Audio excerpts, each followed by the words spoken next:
మన నాయకుడి యొక్క పనితీరును చూసి మెచ్చుకుంటున్నటువంటి మన పవన్ కళ్యాణ్ గారు ఉప ముఖ్యమంత్రిగా వివిధ శాఖల ద్వారా చేస్తున్నటువంటి సేవ ఇవాళ అందరికీ మార్గదర్శకంగా నిలిచిందనేటువంటి మాటను కూడా మీకు నేను తెలియజేస్తా ఉన్నా. అటువంటి నేపథ్యంలో జరుగుతున్నటువంటి ఈ ఆవిర్భావ దినోత్సవం ముందుగా చెప్పిన ప్రకారం ఒక ప్లీనరీగా ఏర్పాటు చేసుకుందాం అనేటువంటి మాట చెప్పారు. అయితే ప్లీనరీగా చేయాలంటే ఒక పక్కనేమో అసెంబ్లీ సెషన్స్ నడుస్తూ ఉన్నాయి. 3-4 రోజులు జరగాలంటే అసెంబ్లీ సెషన్స్ని మనం పక్కన పెట్టాల్సి ఉంటుంది.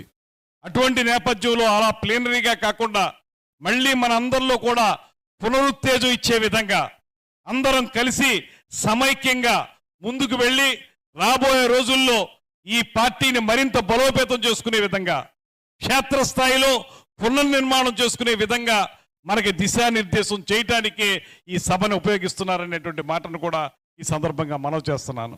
ఇక్కడ మనకి శ్రీ పవన్ కళ్యాణ్ గారు స్పష్టమైనటువంటి దిశానిర్దేశం చేస్తారు. రాబోయే రోజుల్లో మనం చేపట్టాల్సినటువంటి కార్యక్రమాల గురించి చెప్తారు. దాన్ని మనం ముందుకు తీసుకెళ్లాల్సినటువంటి బాధ్యత మనందరి మీద ఉంది.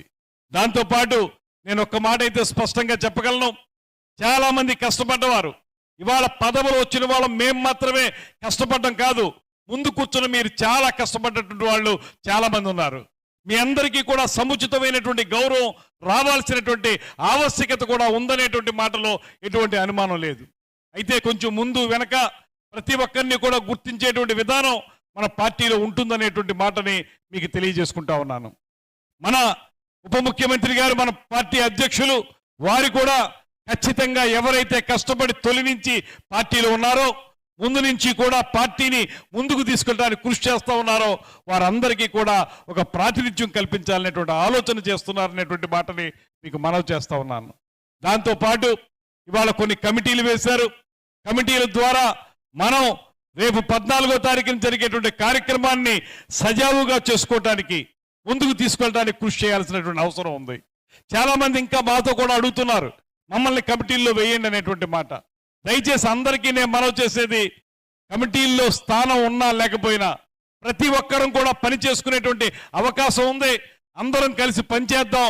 ఇది మన పార్టీ, మనందరి పార్టీ, మన నాయకుడు శ్రీ పవన్ కళ్యాణ్ గారి నేతృత్వంలో దీన్ని దిగ్విజయంగా నడపాల్సినటువంటి అవసరం ఉందనేటువంటి మాటని గుర్తించాలనేటువంటి విషయాన్ని మీకు మనవి చేసుకుంటూ, ఇవాళ రాష్ట్రంలో పరిపాలన కూడా చూడండి ఇంకా అద్భుతంగా సాగుతుంది. ఒక పక్కన దేశంలోనే గ్రేట్ విజనరీ ఆఫ్ ఇండియాగా పేరు పొందినటువంటి శ్రీ చంద్రబాబు నాయుడు గారు ఒక పక్కన ఉంటే, ప్రజల కోసమే అధికారం అనేటువంటి మాటతోటి పేదవాడి కంట కన్నీరు తుడవటమే లక్ష్యంగా అధికారంలోకి వచ్చి ఆ అధికారాన్ని తమ కోసం కాకుండా ప్రజల కోసం ఇవ్వాలనేటువంటి ఆలోచన చేస్తున్నటువంటి కొణిదెల కొదమసింహం శ్రీ పవన్ కళ్యాణ్ గారు మరో పక్కన. వీరిద్దరికీ పైన నరేంద్ర మోడీ గారు ఈ రాష్ట్రానికి చేస్తున్నటువంటి సహకారం, ఇవన్నీ కలగలిపి ఇవాళ అద్భుతమైనటువంటి పరిపాలన అందించడానికి ఈ ప్రభుత్వం సిద్ధంగా ఉంది. నిన్ననే బడ్జెట్ ప్రవేశపెట్టారు. బడ్జెట్లో మొట్టమొదటి పాయింట్ చూస్తే మీరు మహిళా శిశు సంరక్షణ గురించి పెద్దగా మనం చెప్పడం జరిగింది. మహిళల రక్షణ గురించి కానీ చిన్నపిల్లల రక్షణ గురించి కానీ మనం చేసినటువంటి కార్యక్రమాలు. అదేవిధంగా రేపు గత 5 సంవత్సరాలుగా ఏ రకంగా అయితే తెలుగు భాషను ఆ ప్రభుత్వం చంపేసిందో దాన్ని పునరుజ్జీవింపజేయడానికి, తెలుగు భాష యొక్క గొప్పదనాన్ని ప్రపంచ వినివీధుల్లో తెలియజేయడానికి వీలుగా ఈ ప్రభుత్వం కట్టుబడి ఉందనేటువంటి మాటను కూడా స్పష్టంగా తెలియజేశారు. ఈ నేపథ్యంలో జరుగుతున్నటువంటి ఈ ఆవిర్భావ దినోత్సవాన్ని పూర్తిగా విజయవంతం చేయాల్సిన బాధ్యతని మనందరం తీసుకుందాం అనేటువంటి మాటని మీకు మరొకసారి మనవి చేస్తా ఉన్నాను. ఈ ఆవిర్భావ దినోత్సవం ద్వారా ప్రజలకు ఒక సంకేతం ఇద్దాం. మనం చాలా బలంగా ఉన్నాం, జనసేన పార్టీ బలంగా ఉంది.